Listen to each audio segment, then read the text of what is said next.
Saudara, saya hanya membaca satu ayat, dan satu ayat ini yang tadi Tuhan bicara ketika sepanjang ibadah, terutama pada waktu tadi Ibu Iin menyampaikan firman. Tiba-tiba dia bicara satu ayat.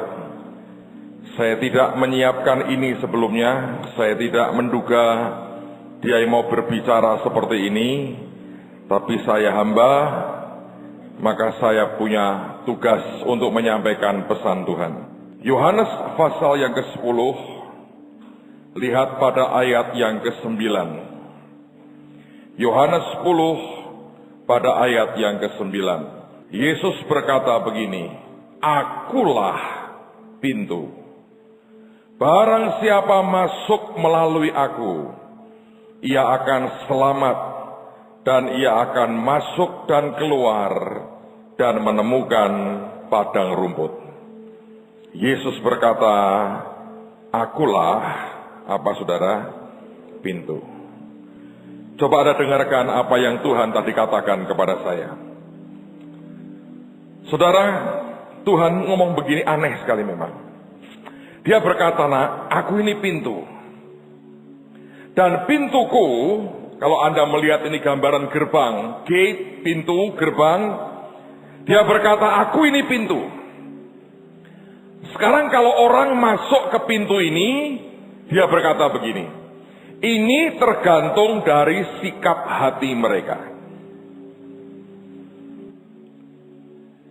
Pokoknya kalau mereka masuk saja dengan sikap hati yang benar, hasilnya akan dahsyat. Saudara, dia berkata begini, cara masuknya ini harus cara seperti orang menaruh hidupnya sebagai benih dan kemudian ditaburkan. Sebab hanya dalam urusan soal nabur, sebetulnya kehidupan kita ini akan mengalami yang namanya pelipat gandaan. Kita bisa mengalami yang namanya penambahan, tapi kita juga bisa mengalami namanya pelipat gandaan. Kalau penambahan itu, Anda nambah 1, 2, 3, dan sebagainya. Tapi kalau itu pelipat gandaan, bisa 1, 10, 100, 1000. Nah, coba dengerin baik-baik. Begitu orang itu mengatakan, "Tuhan, hidupku ini aku tabur dan aku masuk pintu ini." Maka apa yang terjadi? Saudara, kalau orang ditabur itu seperti kata Yesus, kalau benih tidak ditabur, dia tetap satu. Jadi yang Tuhan inginkan itu sikap hati. Nah, sikap hatinya apa? Orang nabur itu apa? Anda perhatikan, benih itu hilang. Ada totalitas. Ada sesuatu yang membuat engkau berkata, "Aku habis." Dan ternyata Tuhan berkata, gerbang ini, karena ini Yesus, namanya gerbang tak terhingga. Berapapun, sekecil apapun. Dan kita sebetulnya hanya punya satu, yaitu hidup kita. Anda masuk di dalamnya, jadi tak terhingga. Anda tidak nangkep. Hidupmu ini cuma satu. Sebetulnya saudara, baik, "Oh, saya 5 Pak, saya 7. Bohong. Menurut saya cuma satu. Kalau saudara pernah berhadapan dengan yang namanya kematian, hampir mati, saudara akan tahu hidupmu cuma satu. Anda tidak punya nyawa cadangan, tidak punya. Satu itu diambil, finish, selesai. Dan tidak ada orang sampai kapanpun sama seperti saudara. Tapi masalahnya banyak orang mau masuk gerbang ini, sebetulnya dia nggak taruh hidupnya. Anda mendengar gerbang-gerbang yang ajaib misalnya, lalu Anda berkata, "Wow, karunia ini. Saya perlu dong bisa nyembuhin orang sakit, ngusir setan, bernubuat, membedakan roh." Lalu Anda masuk, kesannya cuman begini, gua mau shopping. Yang ini jual karunia. Lalu engkau berharap, wah aku mau terima karunia. Anda cuma shopping. Maka ketika engkau shopping, yang namanya tak terhingga ini gak berakibat. Yang masuk malah sebetulnya nol. Orang shopping itu dia nggak berikan hidupnya kok. Dia akan ambil sebagian dari uangnya untuk dia pakai beli barang-barang ini. Nah berapapun kali nol, berapa saudara? Nol. Ini pintu ini sebetulnya saudara mau masuki dengan berapa? Cuman dua pilihannya. Engkau taburkan hidupmu masuk ke Tuhan. Karena dia berkata, aku ini pintu. Tiba-tiba yang tidak ada artinya menjadi tak terhingga. Dan saya sudah lihat loh berkali-kali. Khususnya waktu saya melihat orang-orang anak-anak dikirim ke bangsa-bangsa. Inggrisnya memalukan betul saudara. Dengernya nggak tega. Kok bisa bertobat loh? Yang jago-jago Inggris berangkat pun tak punya nyali. Mungkin kalau mereka ngomong harus Anda koreksi berulang-ulang. Sampai yang ngoreksi pun capek. Dan anak-anaknya berkata, ya dulu saya dapat 3 kok bahasa Inggrisnya. Sambil teringat guru-guru bahasa Inggrisnya dulu menyesali sedikit. Tapi apa yang mereka punya? Totalitas. Itu mereka masuk, mereka tabur hidupnya. Hasilnya pasti luar biasa. Tapi ada yang masuk, sebetulnya mereka nggak nabur. Maaf nih ya, tiket, bayarin dong. Sudah dibayari, sampai di sana males. Uang jajannya mana? Uang belanja ada dong buat kita. Itu orang shopping saudara. Saya yakin tidak akan jadi apa-apa.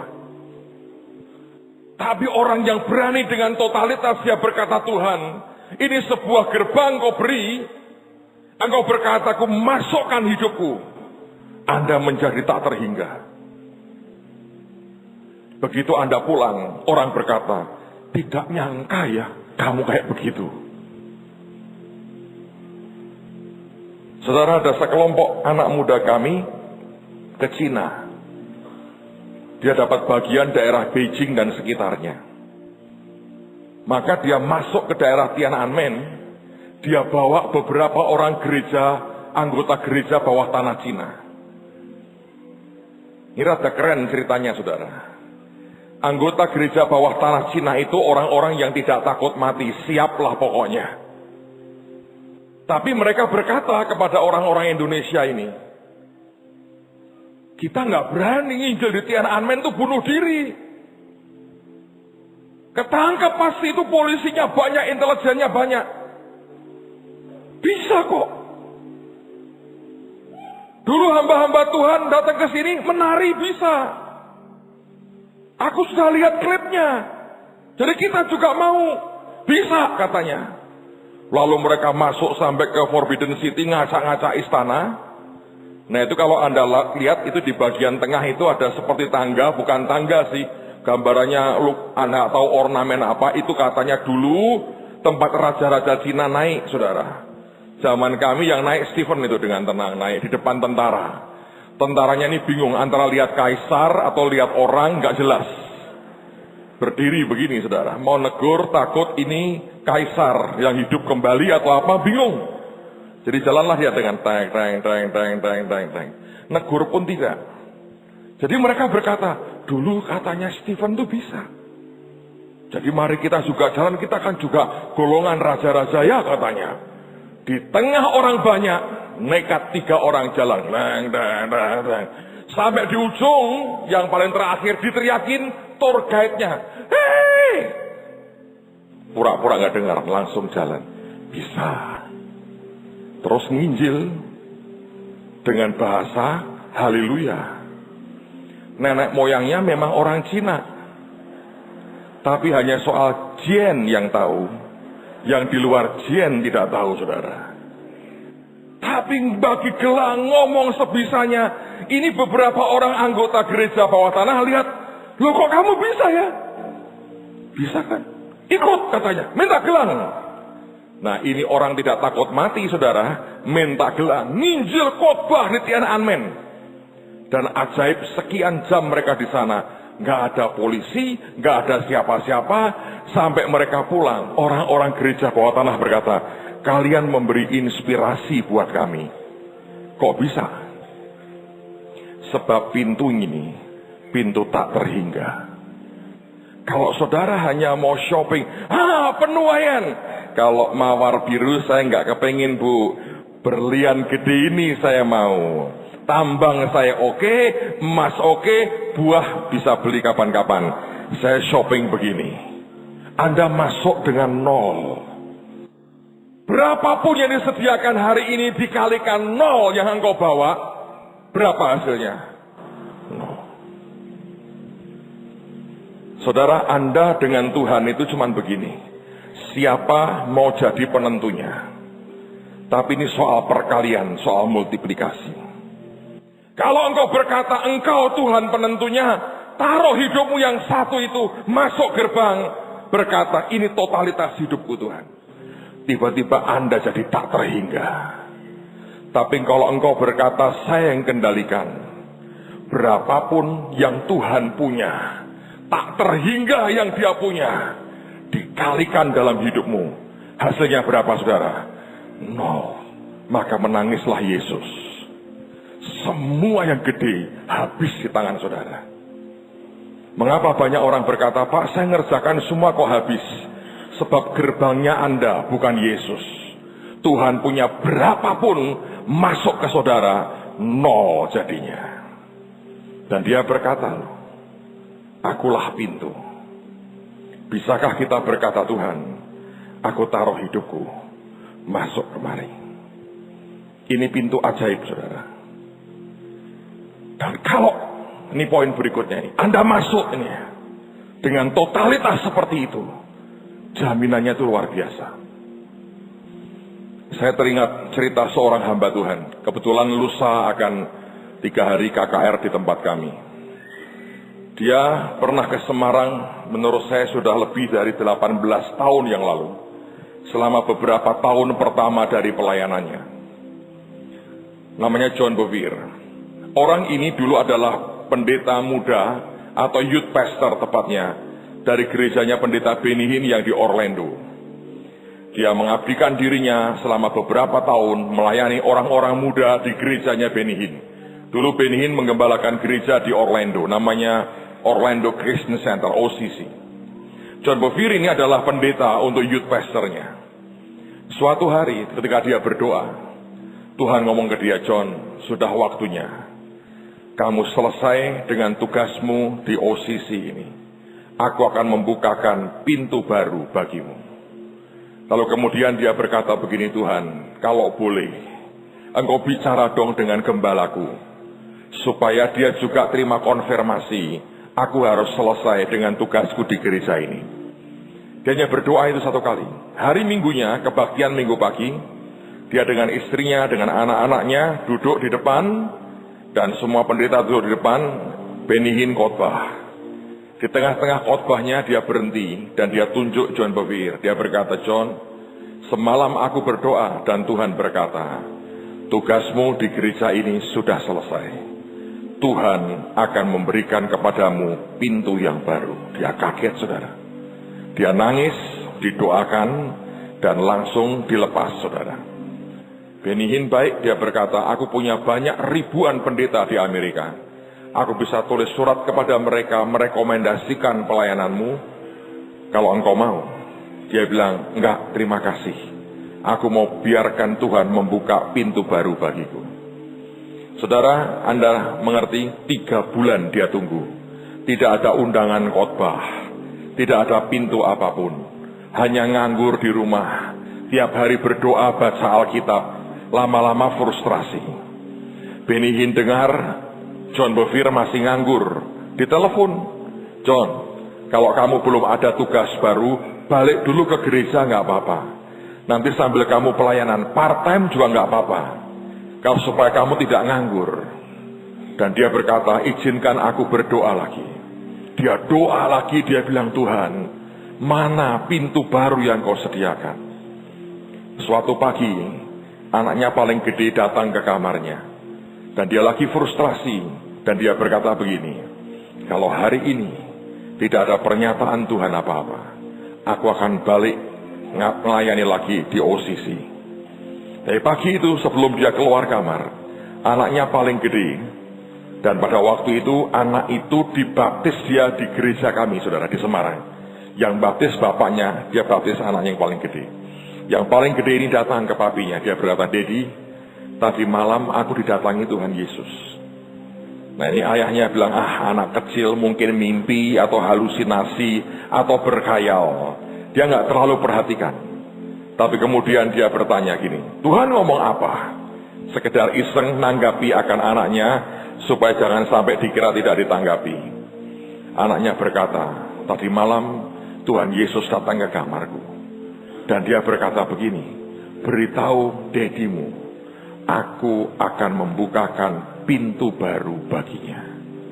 Dan John cerita waktu itu dia nangis, karena istilah pintu baru itu, Tuhan yang bicara ke dia, dan Tuhan bicara ke gembalanya.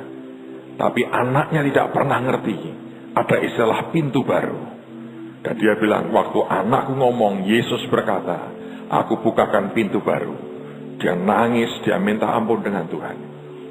Hanya beberapa jam setelah itu, seorang pendeta dari luar kota telepon dia. Dia berkata, John, aku dengar kamu sudah bebas. Maukah kamu minggu ini khotbah di gerejaku? Dia nangis, karena Roh Kudus berkata, pintu baru sudah terbuka sekarang. Sejak hari itu, dia mulai keliling kemana-mana. Dan dia belum banyak diundang orang. Satu hari ketemu di Amerika, dia bilang, aku boleh nggak ke Indonesia? Boleh. Gereja kami masih kecil, saya hanya punya kira-kira 100 orang jemaatnya. Dia datang, dia khotbah, saudara. Dia bawa buku yang dia tulis, suara yang berseru-seru di padang gurun. Dan dia berkata begini, Pastor, aku bukan pendeta terkenal. Aku juga bukan penulis hebat. Tapi aku mau mulai. Ini buku pertama. Dan dia berkata begini, aku tidak bawa banyak. Tapi aku mau berikan buku ini buat kamu. Kalau engkau mau, kalau engkau merasa bisa, silahkan kau terjemahkan. Nanti setelah itu kamu jual, hasilnya aku berikan memberkati gerejamu ini. Saudara, saya sebetulnya malas. Saya bilang ini orang gak terkenal, saya terjemahkan juga perlu modal, dan apa ada orang mau beli? Anda buat buku minimal harus sekian ribu. Kalau enggak terbeli orang bagaimana? Jemaat hanya 100. Dan waktu itu keadaan kami lagi berat. Toko buku Rema yang kami punya sudah kami nyatakan bangkrut. Kenapa? Utang kita banyak dengan banyak penerbit dan tidak bisa kita bayar. Lalu kemudian saya berkata dengan teman-teman yang ngurus, sudahlah diskon 50% aja. Dan setiap minggu kami buka meja di diskon 50%. Dengan harapan cepat habis, uangnya kita bayar ke berbagai penerbit yang tidak bisa kita bayar. Nama kami sudah rusak, di blacklist tidak boleh beli buku baru. Kalau mau beli boleh harus kontan, tapi sambil ngangsur sedikit yang lama. Dan itu tidak mungkin lagi. Dan hari itu ada seorang teman yang punya percetakan. Dia berkata, sudahlah saya cetakin dulu. Dapat duit baru dibayar katanya. Saya berkata, oke, buatlah, terjemahkanlah bukunya John Bevere, suara yang berseru-seru di padang gurun. Seperti kita nih di padang gurun berseru-seru. Siapa tahu banyak orang lagi di padang gurun juga berseru-seru. Ketika saya cetak buku itu, tiba-tiba aneh. Itu buku laris kayak kacang goreng, saudara. Itu bisa dicetak berulang-ulang. Dan dari hasil itu kami bayar semua utang kami. Dan saya masih ingat ada satu masa kami surati semua penerbit. Kami bertanya, kami masih punya utang berapa? Tolong segera ditagih. kami mau bayar. Dan hari itu surat utang dari mana-mana datang. Kita berkata, banyak juga ya utang kita. Banyak yang kita pikir sudah lunas. Kalau orang utang kenapa pelupa saya nggak tahu. Tapi dengan berkat Tuhan, semua dibayar segera. Bahkan kemudian kita bisa buat buku sendiri. Hari ini jadi berkat yang luar biasa. Hidup kelimpahan dalam anugerah Tuhan. Pintu baru itu luar biasa. Kalau Tuhan berkata, ini sebuah pintu yang dibuka, saya mau berkata ini pesan Tuhan. Ada pintu baru yang terbuka buat saudara. Dan ini pintu aneh. Asal hatimu berkata Tuhan, dengan totalitas hidupku aku percaya, aku masuk ke dalamnya. Sebab pintu ini adalah Yesus. Nanti begitu masuk saudara, tiba-tiba Anda sadar, sebetulnya gue ini agak kacau juga ya. Ini benar atau salah? Ada keputusan-keputusan yang tiba-tiba dihadapkan kepada kita. Dan Tuhan berkata buat saudara, ini pintu ada anugerah ajaib sekali. Selama sikap hatimu benar, ujungnya tidak ada pintu yang salah yang kau masuki. Ini Tuhan tadi itu ingatin saya pernah kejadian yang saya alami. Bertahun-tahun yang lalu, saya nggak cerita detailnya lah. Ada hal yang salah yang saya buat. Saya nggak tahu di mana tempatnya, tapi pokoknya ini sebuah kesalahan. Yang ujungnya sebetulnya uang saya itu hilang cukup banyak, saudara. Dan pada waktu itu kami menjelang pelayanan ke Amerika dengan semua tim bahtera dan hamba-hamba Tuhan. Saya masih ingat di airport di Cengkareng. Saya datang ke Pak Yusak dan Ibu Nani. Saya berkata, aku ini buat kesalahan. Niatku sebetulnya mau seperti ini, tapi gua konyol banget. Uangku hilang, sekian banyak. Terus Pak Yusak dan Bu Nani mengatakan, ayo doa. Itu di ruang tunggu di airport, saudara. Saya ditumpangi tangan. Dan saya masih ingat Ibu Nani mengatakan begini, dapat pesan Tuhan. Dan saya mau sampaikan buat saudara, hatimu pokoknya ya ke Tuhan Yesus, tidak ke yang lain. Tuhan berkata begini, nak, aku ngerti niatan hatimu. Dan aku ngerti ketulusan hatimu. Walaupun kamu salah ngitung.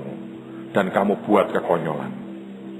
Tuhan berkata, karena engkau bertobat. Dan kau mau belajar lagi. Tuhan berkata, lupakan yang hilang. Aku akan ganti engkau berlipat-lipat kali ganda.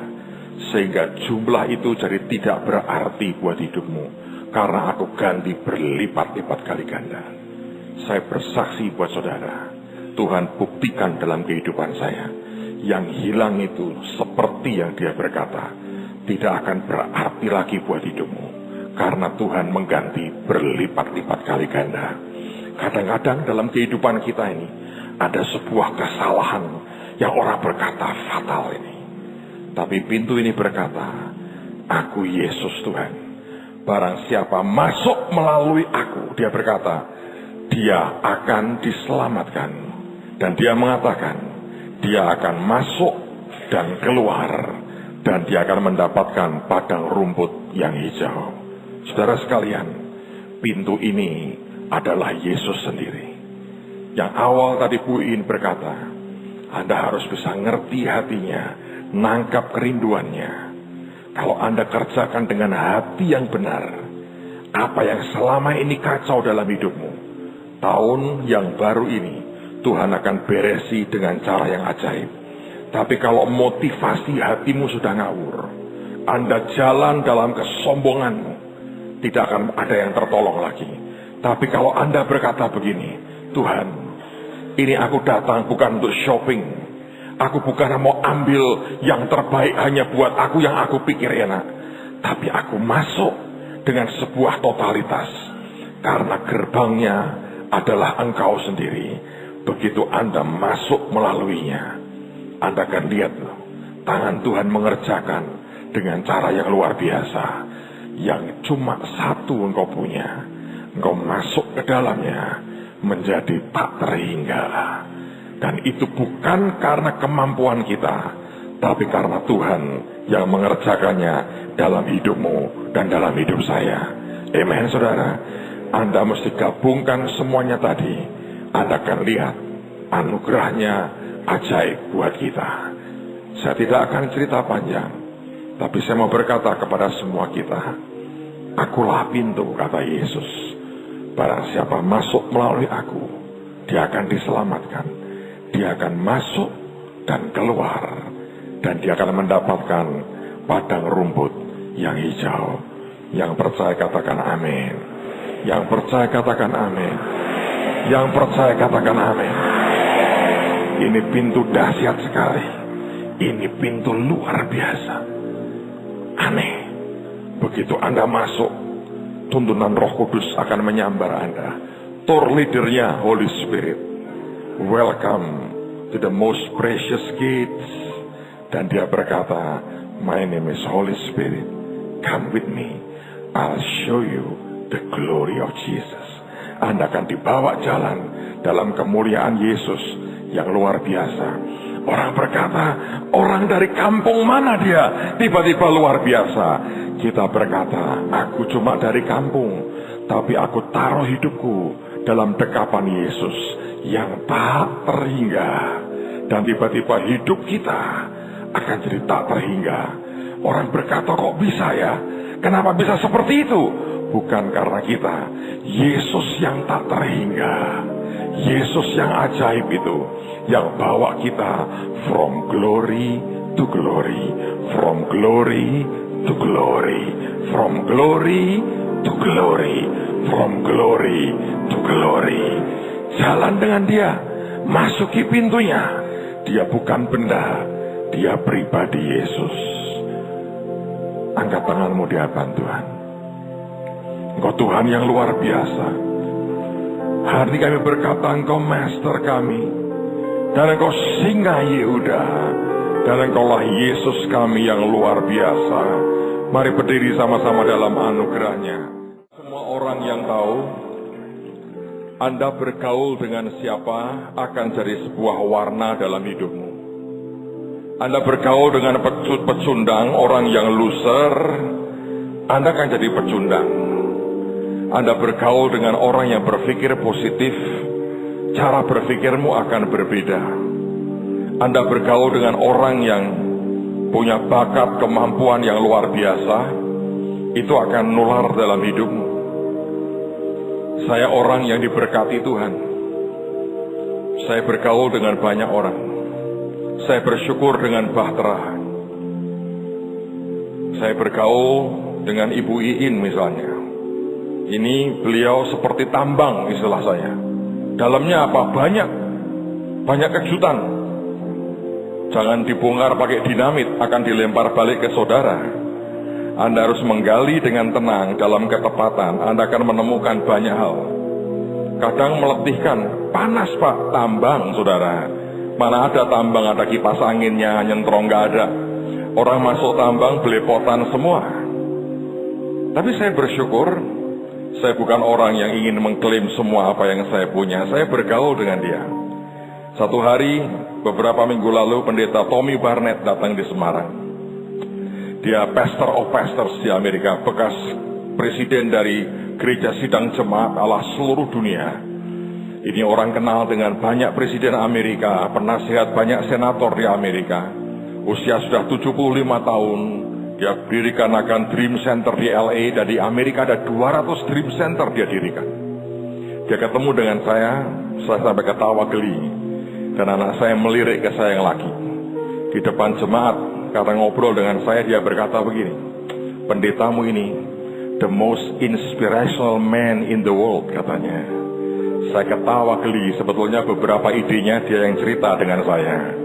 Tapi seperti biasa, memang tugas saya menggunting pita dan peliputan media muncul, dan beliau di belakang saya bilang, Anda bergaul dengan orang saja, membuat hidupmu, kualitimu bisa berbeda. Anda bergaul dengan orang radikal, pokoknya begini. Ya, Anda kan jadi orang begitu, saudara. Anda pokoknya. Memang manusia semua ada model dan grade-nya. Anda mesti pilih yang mana Anda bergaul.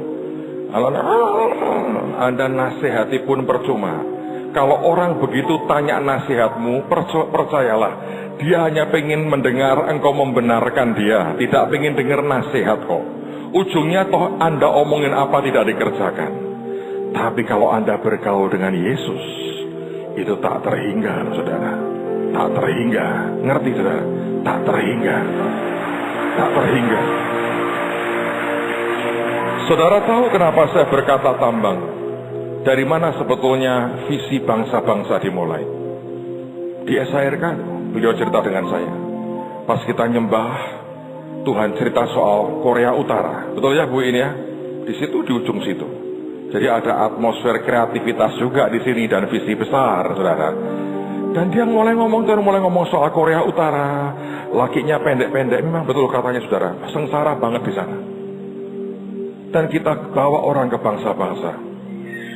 Mahanaim gerak dulu seperti biasa, saya ngikut di belakang. ATM, amati, tiru, modifikasi. Jumat kemarin, televisi Kristen terbesar di Korea Selatan datang ke Semarang, mewawancara saya soal masuk Korea Utara, memberkati bangsa Korea Utara. Saya dengan santai duduk di depan layar, mereka menginterview saya. Saya berkata, I love you, sarangeo, sarangeo. Dan masuk TV di Korea, saudara. Bergaulah dengan orang yang tepat. Bergaulah dengan Yesus Tuhan yang luar biasa. Amen. Anda jadi tak terhingga. Anda jadi tak terhingga. Mari angkat tangan sama-sama sekali lagi. Seseorang datang ke sebuah kota. Dan dia berkata, aku perlu minum. Orang berkata, ada mata air di situ. Ketika dia datang, dia ketemu dengan orang. Engkau butuh apa? Aku butuh air. Mata airnya ada padaku. Lalu dia berdiri. Dia berkata, aku butuh roti sekarang. Orang ini berkata, dia di ujung sana ada roti. Dia lari ke sana. Dia ketemu orang yang sama. Dia berkata, aku butuh apa? Aku butuh roti. Aku ini roti. Dia beri makan. Lalu orang ini berkata, aku sakit, aku butuh penyembuh. Orang yang berkata, dia di ujung sana penyembuhnya. Dia lari ke sana, ketemu orang yang sama. Dengan senyum berkata, engkau perlu kesembuhan. Padaku ada kesembuhan. Aku Jehovah Rafa. Kamu sembuh. Dia teriak, tapi aku butuh cinta. Dia senyum, dia berkata, naik ke atas. Dia lari ke atas. Sampai sana, ketemu orang yang sama. Engkau butuh cinta? God is love. Aku ini cinta. Aku butuh digembalakan. Dia berkata ke padang rumput. Dia lari ke sana. Dia ketemu orang yang sama. Dia bingung. Engkau juga gembala? Akulah gembala yang baik. Aku punya persoalan, aku perlu dibela. Naik ke atas, dia naik ke atas, ketemu orang yang sama. Dan dia berkata, aku pembelamu, aku yang bersyafaat buat engkau terhadap Bapa. Tapi aku perlu hakim yang adil. Ujung sana, dia lari ke sana. Dan dia bertemu dengan orang yang sama. Yesus yang akan menghakimi seluruh dunia. Dan orang itu tersungkur, dia berkata, aku mau ketemu Raja. Naik ke atas. Dia naik ke atas. Dia ketemu orang yang sama. Hari itu dengan mahkota dan jubah yang megah. Dia berkata, nah, aku juga orangnya. Aku mau ketemu. Dia berkata, kamu ketemu dari hamba sampai raja. Engkau ketemu aku dari pintu sampai ujung kemuliaan. Aku juga orangnya. Itulah sebabnya Yesus Anda dan saya tak terhingga. Masuk di dalamnya. Masuk. Taruh hidupmu. Tiba-tiba jadi tak terhingga. Sesuatu yang tidak pernah engkau alami akan terjadi hari ini. Sebentar kita kerjakan dengan iman. Saya percaya anugerahnya akan turun buat kita. Saudara, angkat botol pengurapan ini. Mari nyanyikan lagu ini sekali lagi. Dan Anda angkat di hadapan Tuhan. Terima kasih Tuhan. Sekarang taruh 3 jarimu, biar kau taruh bubuhkan minyak pengurapan ini. Di 3 jarimu.